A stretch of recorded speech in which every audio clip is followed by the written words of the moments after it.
Hello, and welcome back to another jaw-clenchingly thrilling episode of me explaining Australian politics to you. Strap in and get ready for perhaps one of the most important roles in all of Australian politics, that of the Governor-General. So we're all familiar with the Prime Minister and how they factor into the government, and if you aren't, check out my first video. But what about the Governor-General? What do they do? What is the limit of their power?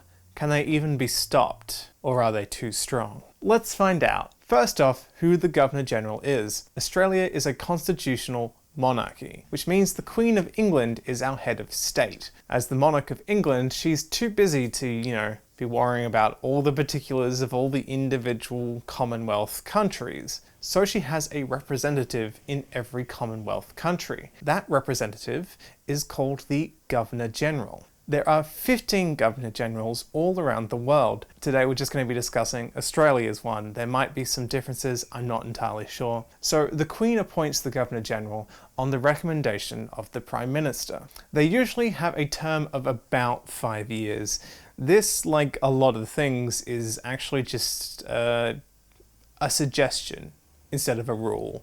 We have this thing called convention, which means we'll probably keep doing it like that, but people get flexible with it. For example, Bill Hayden, the 21st Governor-General, served for 7 years. His predecessor, Sir Ninian Stephen, had his term extended 18 months to allow Bill Hayden to retire from politics and come into the role on his own schedule. And, I hope I pronounced this right, Alexander Hore Ruthven, 1st Earl of Gowrie, served for a record length of 9 years because of a little hiccup called World War II. You know how, you're just going about your day, you're doing some things, and then World War II happens and ruins your retirement plans. Happens to the best of us. Relatable, am I right? I'm not right. Drat. So what does the Governor-General do? Quite a few things, actually. They have both constitutional and ceremonial duties, and they are also the Commander-in-Chief of the Australian Defence Force. Their constitutional duties are to do with things like the formation of government. The Governor-General also dissolves Parliament and issues writs for the federal election for the House of Representatives and senators in territories. The states issue writs for Senate elections.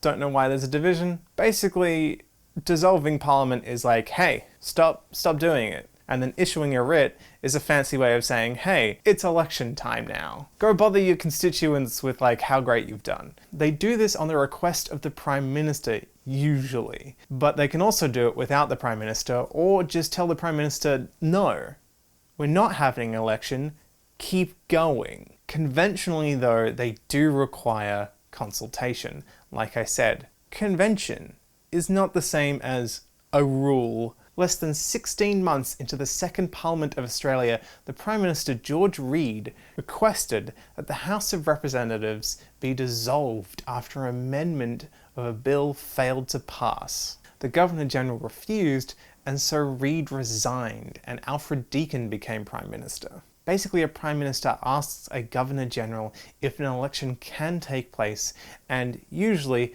the Governor-General says yes, but reserves the right to say no. It's just a legal mechanism, really. They also appoint ministers, including the Prime Minister.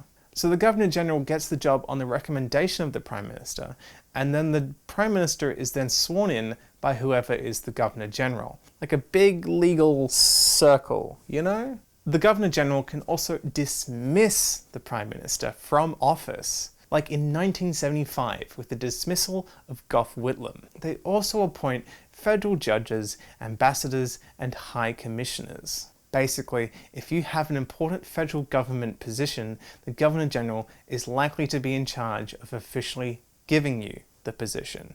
They don't exactly choose the person, but they are the legal mechanism in which they officially sign you into that position. The Governor-General then appoints session times for when Parliament is held.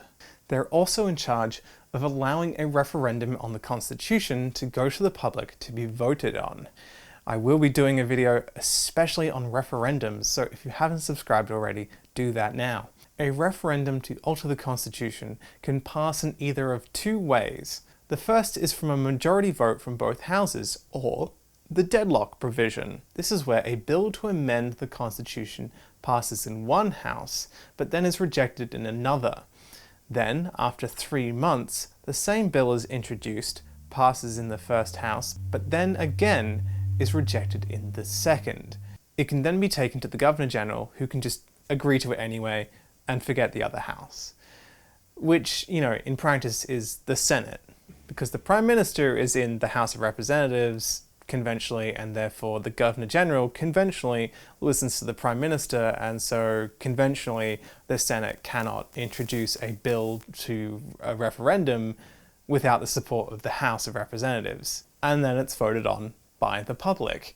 The Governor-General can also submit proposed changes to the Constitution if the House of Representatives and the Senate can't agree. Of course, the wording of the Constitution cannot be changed except from a public vote on a referendum. So it's not like the Governor-General is just rewriting the fundamentals of our governmental system like a toddler with a crayon. They can suggest ideas, but they can't just be like, bam, it's law now. Royal assent is 2 words, but they mean something. Let me explain. So really, one of the most important things that the Governor-General does is give royal assent. Like I said, they are the Queen's representative, hence the royal bit. So basically, laws cannot get made without the Governor-General. Bills can be introduced in either the Senate or the House of Representatives, but the bill must pass in both houses, and then it is sent off to the Governor-General. The Governor-General then gives royal assent, or approval. As the Governor-General is the Queen's representative, they give assent on bills on her behalf, and then they become law. Historically, there have actually been a few times where the Queen herself has been in Australia and therefore given royal assent to a bill herself. The Governor-General reserves the right to be like, hey, you can sign this one into law. This happened in 1986 when the Queen signed the Australia Act, which was to remove the UK's ability to legislate in effect to Australia and remove the ability of an Australian court to appeal to a British court. She personally came to approve of a law that made us more independent from the UK. Thanks, Liz. It's hypothetically possible that a Governor-General can also look at a bill and go, no, and refuse to make it law. They can also make recommendations for the bill to be changed and send it back. However, they've never actually refused to grant royal assent, so phew. But wait, there is more. As you can tell by how long this video is, like I said, they also are to do with the military. Although they are the Commander-in-Chief though, the Governor-General doesn't actually need to make a declaration of war for Australia to get involved in one. That power is actually the decision of the Prime Minister and their Cabinet. It doesn't need to be endorsed by the Parliament. Gough Whitlam actually advised the Governor-General to declare that we were no longer in the Vietnam War, even though the Governor-General had never officially announced that we were in the war. A lot of Governor-Generals are actually former military people or judges, though there have actually been other careers.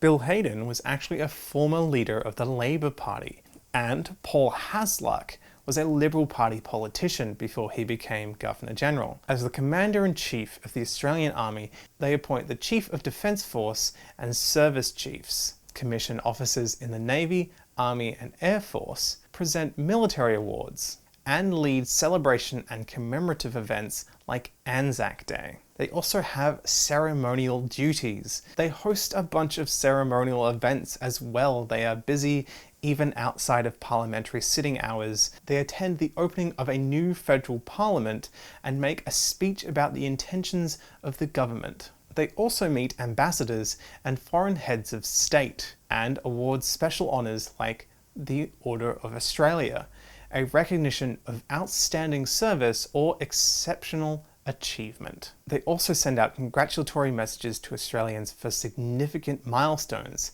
as part of their community engagement role. They're also a patron of many national organisations, as in like over 200 of them. Far too many to list. A few, though, are like from the ACT Veterans, Rugby Union to Paralympics Australia to the Deaf Society. Many organisations around Australia are supported and celebrated by the Governor-General. The Governor-General can also make visits to other countries as a representative of Australia. They don't tend to do this very often, though. So there you have it. So, to recap, the Governor-General is the representative of the monarchy of England. They appoint ministers, federal judges, ambassadors, and high commissioners. They appoint times for Parliament to be held or sit, and they are required to give royal assent to bills to make them law. They are Commander-in-Chief of the Australian Army and appoint the Chief Defence Force as well as other roles, and present military awards and honours. They're involved in a lot of ceremonial duties, like awarding the Order of Australia. So they're actually really important. So thank you very much for watching and learning. Comment down below what you would like to learn about next. And also, don't forget to subscribe, like, and share so other people can learn as well. And we also have a Patreon so you can support the channel. But also don't forget there's a link to a copy of the script in the description. It is full of citations, so you can use it for further reading or to use the same resources I did for assignments. You're welcome, and I will see you next time.